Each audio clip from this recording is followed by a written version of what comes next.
Good morning to all of you. Myself, Madhuri Shende, Assistant Professor at Arts, Commerce and Science College, Maregaon. तो हमारा paper 1 था BSc semester 1 के लिए। Algebra and trigonometry हम पढ़ा रहे थे। टोटल पेपर 1 हम पढ़ाने वाले हैं, ठीक है। इसके पहले भी हम लोगों ने थ्योरी ऑफ इक्वेशंस यूनिट 5 जो है वो कंप्लीट किया है। नेक्स्ट हम यूनिट 1 स्टार्ट करते हैं। अब यूनिट 1 में जो यूनिट है उसका नाम है डी मूरस थ्योरम। डी मूरस थ्योरम भी कहते हैं इसे। तो हम डी मूरस थ्योरम पढ़ने वाले हैं, ठीक है। तो आज तो वैसे आपका जो बेसिक्स है, आज हम वो बेसिक्स लेंगे, ठीक है। तो स्टार्ट करते हैं इंट्रोडक्शन से। सपोज आपके पास एक नंबर दिया हुआ है। अब एक नंबर है 2 और दूसरा नंबर है -2, ठीक है। ये दो नंबर आपके पास है। अगर मैं कहती हूँ कि हमें इनका स्क्वायर करना है तो हम क्या करेंगे? 2 का स्क्वायर करेंगे। 2 का स्क्वायर करेंगे तो हमको क्या मिल रहा है? 4 मिल रहा है। अब -2 का स्क्वायर जब आप करोगे, -2 का भी स्क्वायर जब आप करोगे तो आपको क्या मिलेगा? 4 मिल रहा है, ठीक है। दैट मीन्स कि आप पॉजिटिव नंबर लेते हो या नेगेटिव नंबर लेते हो, उनका स्क्वायर करने के बाद आपको जो वैल्यू मिलती है वो क्या मिलती है? पॉजिटिव वैल्यू मिलती है, ठीक है। सिमिलरली अगर आप प्लस माइनस कोई फ्रैक्शन भी लेते हो ना, कोई फ्रैक्शन, और उस फ्रैक्शन का स्क्वायर भी अगर आप करोगे तो भी आपको क्या मिलेंगी? वहां पे पॉजिटिव वैल्यू मिलेगी, ठीक है। नेगेटिव वैल्यू मिलेंगी क्या? नहीं, आपको पॉजिटिव वैल्यू ही मिलेगी, ठीक है। उसी तरीके से अगर आपने कोई एक अंडर रूट की वैल्यू ली है, ठीक है, स्क्वायर रूट वाली वैल्यू लिया है, जैसे सपोज स्क्वायर रूट ऑफ 3, ठीक है, प्लस स्क्वायर रूट ऑफ 3 और माइनस स्क्वायर रूट ऑफ 3, अगर आप इसका भी स्क्वायर करोगे तो भी आपको यहाँ पे वैल्यू क्या मिलेगी? जस्ट आपको यहाँ पे वैल्यू जो है वो +3 ही मिलेगी, ठीक है। क्योंकि अब -√3 इसका स्क्वायर करोगे तो आपको क्या मिलेगा? -1 का स्क्वायर यानी +1 और √3 का स्क्वायर यानी ये क्या मिलेगा? 3। दैट मीन्स अगर आप -√3 का स्क्वायर करते हो तो +3 का मिलेगा, और +√3 का स्क्वायर भी करोगे तो भी आपको +3 मिलेगा, ठीक है। यानी आपने क्या देख लिया कि अगर आपके पास कोई भी नंबर होता है, चाहे वो पॉजिटिव हो चाहे वो नेगेटिव हो, उसका स्क्वायर करने के बाद आपके पास जो वैल्यू मिलती है वो क्या मिलती है? सब पॉजिटिव वैल्यूज मिलती है, ठीक है। यानी x² जो है, x यानी आर्बिट्री नंबर, कोई भी अगर x² अगर आप निकालते हो तो वो वैल्यू जो है वो आपको क्या मिलती है? पॉजिटिव वैल्यू मिलती है, ठीक है। उसमें भले ही x जो है वो क्या हो? पॉजिटिव हो या फिर नेगेटिव हो, x² जो है वो क्या मिलता है? आपको पॉजिटिव मिलता है, ठीक है। यानी जो भी वैल्यूज मिलती है वो आपको कहाँ मिलती है? रियल नंबर के सेट के। पॉजिटिव नेगेटिव बोल रहा है, that means x belongs to r भी ले लेते हैं। रियल नंबर लाइन में दोनों वैल्यूज आती है ना, पॉजिटिव वैल्यू भी आती है और नेगेटिव वैल्यू, यानी ये वाली नेगेटिव वैल्यू और ये वाली पॉजिटिव वैल्यू। अब ये दोनों वैल्यूज अगर आप लोगे, इस लाइन में से कोई भी वैल्यू आप लोगे, इसका स्क्वायर करने के बाद आपको क्या वैल्यू मिलेंगी? पॉजिटिव वैल्यू ही मिलेगी, ठीक है।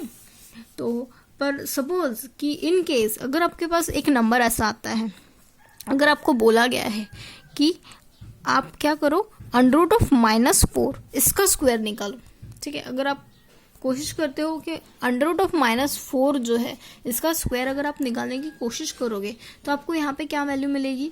ये वैल्यू जो है वो आप इसको डिटरमाइन नहीं कर पाओगे। इस वैल्यू को आप, इसकी जो वैल्यू मिलेगी ना वो r में नहीं मिलेगी, रियल लाइन पॉजिटिव वैल्यू नहीं मिलेगी, रियल लाइन पे वो वैल्यू नहीं मिलेगी। अगर आपके पास √(-4) ये टर्म अगर आप मिलती है और इसका अगर आप स्क्वायर निकालोगे तो इसका जो स्क्वायर निकालोगे तो वो स्क्वायर जो वैल्यू मिलेगी, इसकी वैल्यू जो है वो आप डिफाइंड नहीं कर पाओगे। जैसे ये -1 × 4 है, अंडर रूट क्या हो जाएगा? ये -1 × √4।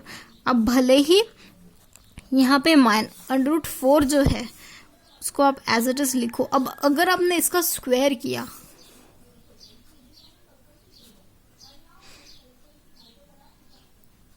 अगर आपने इस टर्म का स्क्वायर किया तो आपको क्या मिलेगा? √-1 इसका स्क्वायर कर रहे हो, √4 इसका स्क्वायर कर रहे हो, तो ये वैल्यू जो है यहाँ पे ये वैल्यू जो है जब आप करोगे तो ये -1 होगा और ये क्या वैल्यू क्या होगा, इसका 4 होगा। पर ये 4 जो है -4, ये वैल्यू जो है वो डिफाइंड नहीं कर पा रही है।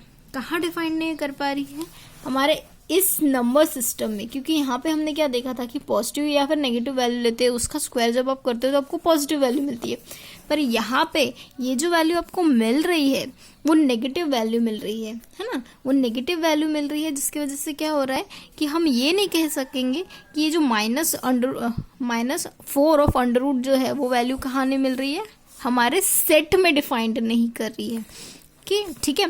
यानी ये जो वैल्यू डिफाइंड है उसके लिए हमें एक नया सिस्टम लेना पड़ेगा, एक न्यू सिस्टम कंसिडर करना पड़ेगा, एक ऐसा सिस्टम जिसमें ये टर्म जो है √-4 ये वाली टर्म जो है वो डिफाइंड हो और उसका स्क्वायर जो है वो भी डिफाइंड हो। इसका मतलब क्या हुआ, इन दोनों चीज़ों में डिफरेंस है। 2 और -2 इसका स्क्वायर आप ले रहे हो वो डिफरेंट है, और √3 इसका स्क्वायर आप ले रहे हो वो डिफरेंट है। पर √-4 जो आप ले रहे हो उसका स्क्वायर जब आप निकाल रहे हो तो वो नेगेटिव वैल्यू मिल रही है। इसका मतलब क्या हुआ, इसके लिए हमें कोई दूसरा नंबर सिस्टम डिफाइन करना पड़ेगा। यानी इन सब चीज़ों के लिए आपको थोड़ा सा और आगे जाके सोचना पड़ेगा रियल नंबर के सिस्टम के अलावा। और इसके वजह से हम लोगों ने क्या किया, एक थोड़ी सी आगे की थ्योरी इंट्रोड्यूस करवाई है, और वो थ्योरी क्या थी, इमेजिनरी नंबर्स की थ्योरी।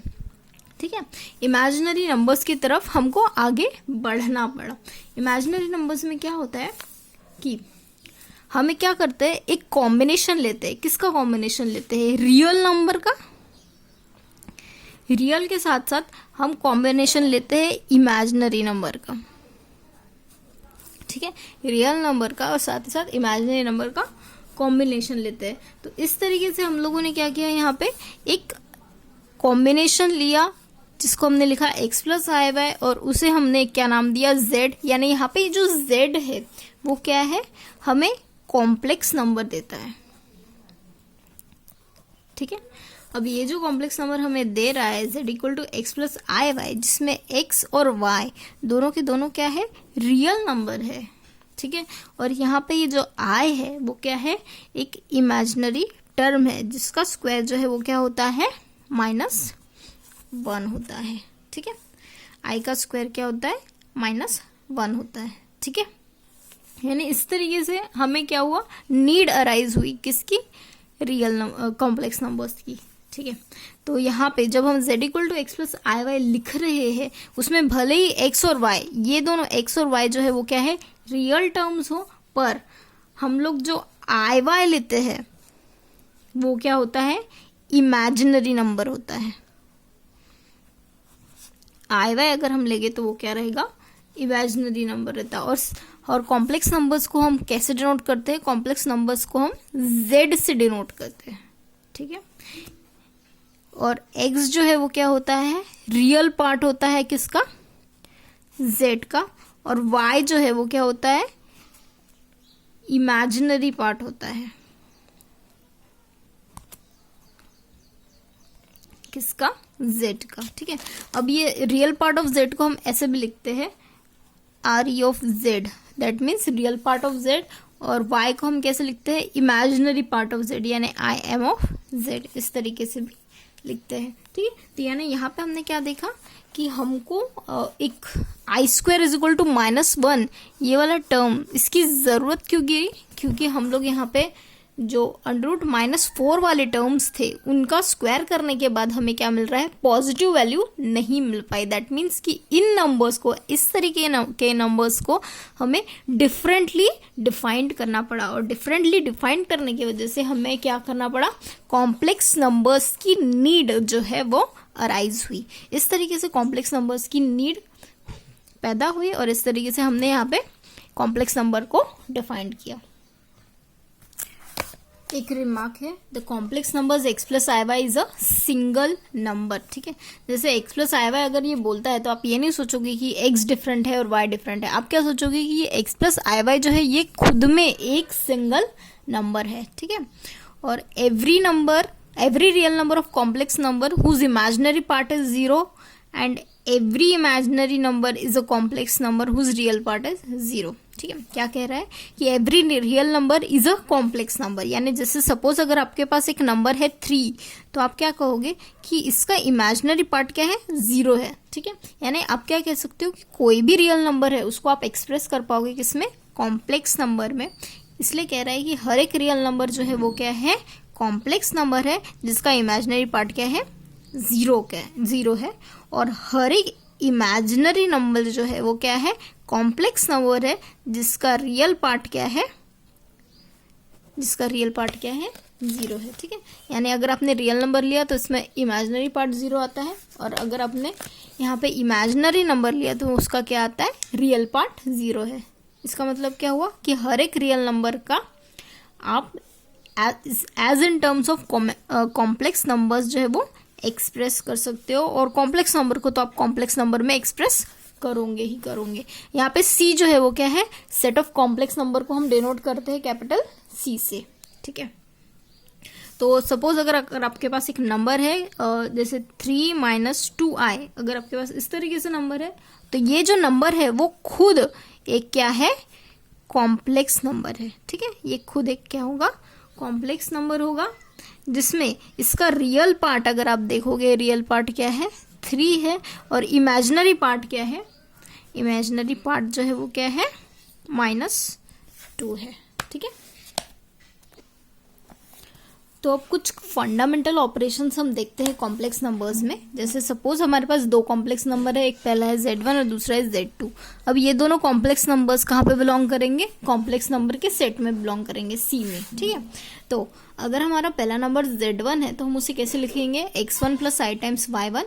Z2 है उसे हम कैसे लिखेंगे, x2 + i × y2। ठीक है, अब इसमें x1, x2, y1, y2 ये चारों जो है वो क्या है, रियल नंबर है। ठीक है, ये चारों जो है वो क्या है, रियल नंबर है। हमने बताया था कि अगर हम z = x + iy लेते हैं तो उसमें x भी रियल पार्ट होता है, और y x जो है वो रियल नंबर होता है, और y जो है वो भी रियल नंबर होता है। ठीक है, ये चारों जो नंबर है वो रियल नंबर है, पर इन एडिशन अगर हम ये नंबर लेते हैं तो वो क्या होता है, कॉम्प्लेक्स नंबर होता है। ठीक है, पर अगर हम एडिशन करते हैं, जैसे Z1 + Z2 लेते हैं, तो हम अगर Z1 + Z2 लेते हैं तो अगर इन दोनों का एडिशन हमें करना पड़ा तो हम कैसे करेंगे, x1 + x2 आएगा, इमेजिनरी पार्ट हम बाहर लिखेंगे, फिर y1 + y2 आएगा। ठीक है, इसका मतलब क्या हुआ, रियल पार्ट के साथ ऐड होता है, और इमेजिनरी पार्ट के साथ ऐड होता है। ठीक है, एक एग्जाम्पल लिया है 1 - i + 2i + 1। ठीक है, यहाँ पे ये पॉजिटिव था इसलिए 2i पहले लिखा, यहाँ पे ये नेगेटिव था इसलिए -i बाद में लिखा।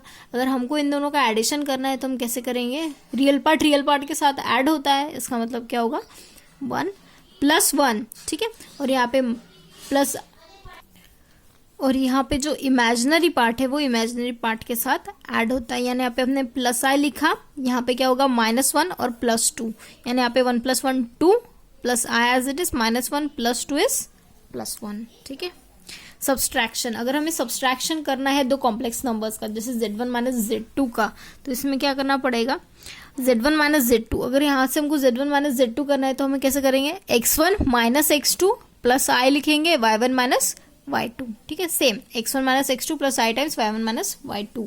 जैसे अगर हमारे पास ये दो कॉम्प्लेक्स नंबर्स है, इनका सब्सट्रैक्शन अगर हमें करना है तो हम क्या करेंगे, x1 - x2 + i × y1 - y2। ठीक है, ये माइनस ऑफ माइनस क्या हो गया, प्लस हो गया। ठीक है, तो यानी इस वैल्यू क्या आई है, 1 + i। इस तरीके से आपको कॉम्प्लेक्स नंबर्स का एडिशन और सब्सट्रैक्शन भी करना है। ठीक है, ये फंडामेंटल ऑपरेशन में 3 चीजें आती है, एडिशन, सब्सट्रैक्शन और मल्टीप्लिकेशन। नेक्स्ट है मल्टीप्लिकेशन। तो मल्टीप्लिकेशन में हम क्या करेंगे, Z1 × Z2 करेंगे, यानी दो कॉम्प्लेक्स नंबर्स इनका मल्टीप्लिकेशन हमें करना है। तो हम इसे सिंपल वे से हम कैसे कर सकते हैं, देखिए ये वैल्यू टोटली इस ब्रैकेट के साथ में, बाद में ये वैल्यू टोटली इस ब्रैकेट के साथ में, यानी x1 × x2 + i × y2 लिख सकते हो आप, प्लस i कॉमन आएगा, y1 x2 + i × y2। इस तरीके से आपने टोटली बाइफर्केट कर दिया है। अब इसको आपको सिंप्लीफाई करना है, यानी ये होगा x1 x2 + i × x1 y2। ठीक है, x1 y2।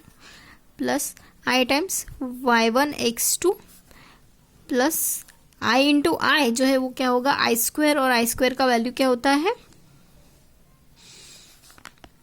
y1 y2। आई स्क्वायर का वैल्यू होता है -1, ठीक है, क्योंकि i इज इक्वल टू क्या होता है √-1, हमने पहले बताया था आपको, ठीक है। यानी ये वैल्यू क्या होगी x1 x2 plus i times x1 y2 plus i times x2 y1 minus y1 y2। तो आप रियल पार्ट एक साथ लिखिए, इमेजिनरी पार्ट एक साथ लिखिए, ठीक है। यानी ये क्या होगा x1 x2 minus y1 y2, ठीक है। ये रियल पार्ट एक साथ आपने लिखा, प्लस आई लिखा, फिर आएगा x1 y2 plus x2 y1, ठीक है। यानी इस तरीके से आपने क्या किया, रियल पार्ट एक साथ लिखा और ये जो इमेजिनरी पार्ट था वो आई के साथ में एक साथ लिखा, ठीक है। यानी इस तरीके से अगर आपके पास कोई कॉम्प्लेक्स नंबर है तो आप डायरेक्टली इस तरीके से फॉर्मूला भी लगा सकते हो कि x1 x2 करना है माइनस y1 y2 करना है, फिर बाद में x1 y2 plus x2 y1 करना है, ठीक है। जैसे एक एग्जाम्पल ले लेते हैं हम, अगर हमने 2 प्लस 3i लिया है और 1 माइनस आई लिया है, इस तरीके से दो कॉम्प्लेक्स नंबर है, इनका मल्टीप्लिकेशन अगर हमें करना है, ठीक है, तो अकॉर्डिंग टू द फॉर्मूला पहले क्या करना पड़ता है रियल पार्ट का मल्टीप्लिकेशन, यानी 2 इंटू 1 माइनस इमेजिनरी पार्ट का मल्टीप्लिकेशन 3 इंटू -1, ठीक है, plus i times x1 y2, यानी यहाँ पे क्या आएगा 2 इंटू -1 प्लस x2, यानी ये 1 इंटू 3 आएगा, ठीक है। तो यानी ये हो गया 2 प्लस 2 1 ज़ा 2 प्लस 3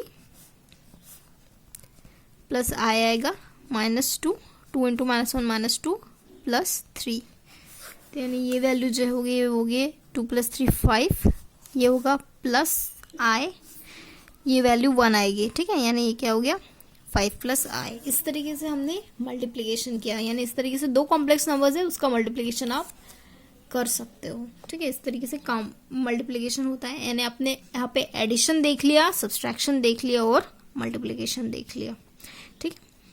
तो डिवीजन भी जो है वो इजीली आप डिफाइन कर सकते हो। बस डिवीजन के लिए एक सिंपल सा फॉर्मूला, मतलब एक सिंपल सा कंसिडरेशन आपको लेना पड़ता है कि अगर आपके पास कोई कॉम्प्लेक्स नंबर है Z1 और Z2, ये जो दो कॉम्प्लेक्स नंबर आपने लिए हैं इनका डिवीजन तब और तभी डिफाइंड होता है, इज डिफाइंड ओनली, डिफाइंड यानी वो एक नंबर एग्जिस्ट करेगा तब और तभी जब Z2 जो है वो क्या हो नॉट इक्वल टू 0 हो। ये नंबर तभी एग्जिस्ट करेगा जब Z2 नॉट इक्वल टू 0 हो, तो ठीक है Z2 is non zero complex number होना चाहिए। अगर Z2 non zero complex number है तो इसका मतलब क्या हुआ कि ये जो वैल्यू है डिवीजन जो है वो क्या करता है एग्जिस्ट करेगा, और ये जो वैल्यू है Z equal to Z1 Z2 वो एक कंप्लीट नंबर रहेगा, वो एक कंप्लीट नंबर रहेगा जो कि a प्लस आई बी के फॉर्म में रहेगा। अगर ये नंबर इस तरीके से डिवीजन के फॉर्म में तो भी आपको उसको a प्लस आई बी के फॉर्म में कन्वर्ट करना पड़ेगा, जिसमें a और b जो है वो क्या है दोनों रियल नंबर रहेंगे, ठीक है। ये हम आगे बताएंगे आपको किस तरीके से डिवीजन करते हैं, ठीक है। एक डेफिनेशन है इक्वालिटी ऑफ कॉम्प्लेक्स नंबर्स, ठीक है। तो कॉम्प्लेक्स नंबर्स कब इक्वल होंगे, जैसे अगर आपके पास दो कॉम्प्लेक्स नंबर्स दिए हुए हैं, अब ये दोनों कॉम्प्लेक्स नंबर इक्वल कब होंगे, कब होंगे वो इक्वल जब उनका रियल पार्ट जो है वो टोटली इक्वल हो, यानी x1 is equal to x2 और इमेजिनरी पार्ट भी इक्वल होना चाहिए, यानी y1 जो है वो y2 के बराबर होना चाहिए। इसका मतलब क्या हुआ कि अगर हम x1 plus i times y1 equal to x2 plus i times y2 ये वैल्यू कब लिख सकते हैं जब x1 x2 के बराबर हो और y1 y2 के बराबर हो, ठीक है। तब हम कहेंगे कि वो दो कॉम्प्लेक्स नंबर्स जो है वो क्या है इक्वल है। तो यानी यहाँ पे अभी हमने देख लिया addition, subtraction, multiplication, division complex numbers का, ठीक है, और इक्वालिटी ऑफ कॉम्प्लेक्स नंबर्स देख लिया। तो यहाँ पे ये फंडामेंटल ऑपरेशन कॉम्प्लेक्स नंबर्स पे खत्म होते हैं, ठीक है। मूव करते हैं हमारे रिमार्क की तरफ। तो हमारा पहला रिमार्क क्या कहता है, there is no ordering in complex numbers. Complex numbers में कोई ऑर्डरिंग नहीं है। यानी इसका मतलब क्या हुआ कि अगर अब सपोज हमारे पास दो कॉम्प्लेक्स नंबर्स है, एक Z1 है एक Z2 है, तो आप ये कह सकते हो कि वो दोनों नंबर्स जो है वो इक्वल है, पर आप ये नहीं कह सकते कि ये नंबर जो है वो ग्रेटर देन है या फिर ये नंबर जो है वो लेस देन है। ऐसा नहीं कह सकते। इसलिए क्या कहता है, no ordering in complex numbers, ठीक है। कोई भी एक कॉम्प्लेक्स नंबर दूसरे कॉम्प्लेक्स नंबर से बड़ा या छोटा नहीं हो सकता। आप रियल नंबर सिस्टम में कह सकते हो कि 5 इज ग्रेटर देन 2, पर आप कॉम्प्लेक्स नंबर सिस्टम में ये नहीं कह सकते हो कि 5 + 2i is greater than 2 + 2i, ठीक है। इसलिए ऑर्डरिंग पॉसिबल नहीं है कॉम्प्लेक्स नंबर में, ठीक है।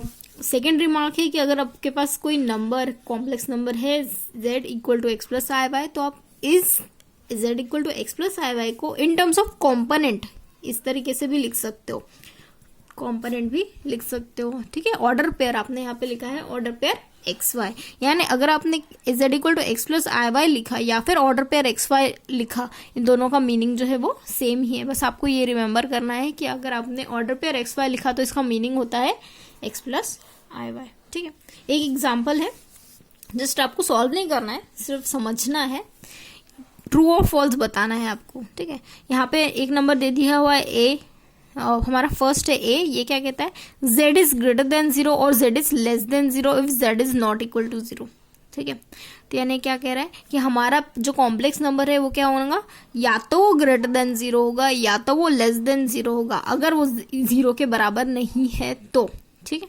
अगर हमारा कॉम्प्लेक्स नंबर 0 के बराबर नहीं है तो इसका मतलब क्या होगा, या तो हमारा कॉम्प्लेक्स नंबर 0 से बड़ा होगा या तो फिर 0 से छोटा होगा। आपको बताना है कि ये ट्रू है या फॉल्स है, ठीक है। तो सबसे बड़ी बात हमने क्या सीखा है कॉम्प्लेक्स नंबर सिस्टम में, कि कॉम्प्लेक्स नंबर सिस्टम में ऑर्डरिंग जो है वो पॉसिबल नहीं है। यानी आप ये नहीं कह सकते हो कि कॉम्प्लेक्स नंबर जो है वो बड़ा है या छोटा है। इसका मतलब क्या हुआ कि ये 0 से बड़ा है या फिर 0 से छोटा है, ये वाली बात आ ही नहीं सकती, आप बोल ही नहीं सकते, क्योंकि ऑर्डरिंग पॉसिबल ही नहीं है। दैट मीन्स कि ये जो स्टेटमेंट है वो क्या है, फॉल्स है। क्यों? क्योंकि ऑर्डरिंग पॉसिबल नहीं है कॉम्प्लेक्स नंबर सिस्टम में, ठीक है।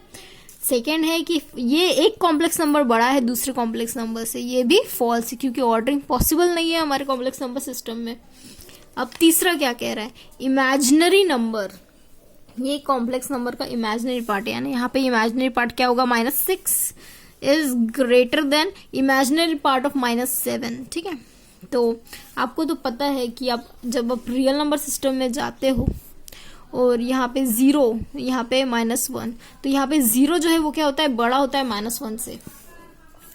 यहाँ पे क्या आएगा, -6 आएगा, यहाँ पे आएगा -7। तो आप यहाँ पे क्या कहोगे, यहाँ पे कहोगे कि -6 इज ग्रेटर देन -7। यहाँ पे क्या दिया है, -7 is greater than -6। That means ये वैल्यू जो है वो क्या है, फॉल्स है, ठीक है। ये इमेजिनरी पार्ट लिया हुआ है, हमने टोटल कॉम्प्लेक्स नंबर कंसिडर नहीं किया है, हमने सिर्फ imaginary part of this complex number is less then imaginary part of this complex number. तो इमेजिनरी पार्ट इस कॉम्प्लेक्स नंबर का -6 है, इमेजिनरी पार्ट इस कॉम्प्लेक्स नंबर का -7 है, ठीक है। तो इस तरीके से हमने हमारा कंक्लूजन क्या निकाला है, फॉल्स निकाला है, ठीक है। नेक्स्ट है real part of 2 - 100i is greater than real part of 2 + 100i। अब रियल पार्ट इस कॉम्प्लेक्स नंबर का रियल पार्ट क्या है, इस कॉम्प्लेक्स नंबर का रियल पार्ट क्या है, 2 है। अब real part a + 2i 10i का क्या है, a है ना, रियल पार्ट a ही है। अब यहाँ पे a क्या है, रियल है, और a का वैल्यू कितना दिया हुआ है, -2 दिया हुआ है। तो ऑब्वियसली इसका मतलब क्या हुआ, 2 इज ग्रेटर देन -2, और ये जो चीज है 2 ऑब्वियसली ग्रेटर देन -2 है, यानी ये चीज क्या हो गई, ट्रू, ठीक है। यानी इन चारों में हमने क्या देखा कि हमारा कौन सा डी वाला कंक्लूजन जो है वो ट्रू है, बाकी सामने के तीनों जो थे वो क्या थे, फॉल्स थे, ठीक है। मिलते हैं हमारे नेक्स्ट लेक्चर में। प्लीज आप लिखिए, पढ़ाई कीजिए, कोई डिफिकल्टी डाउट आता है तो पूछिए। बाय।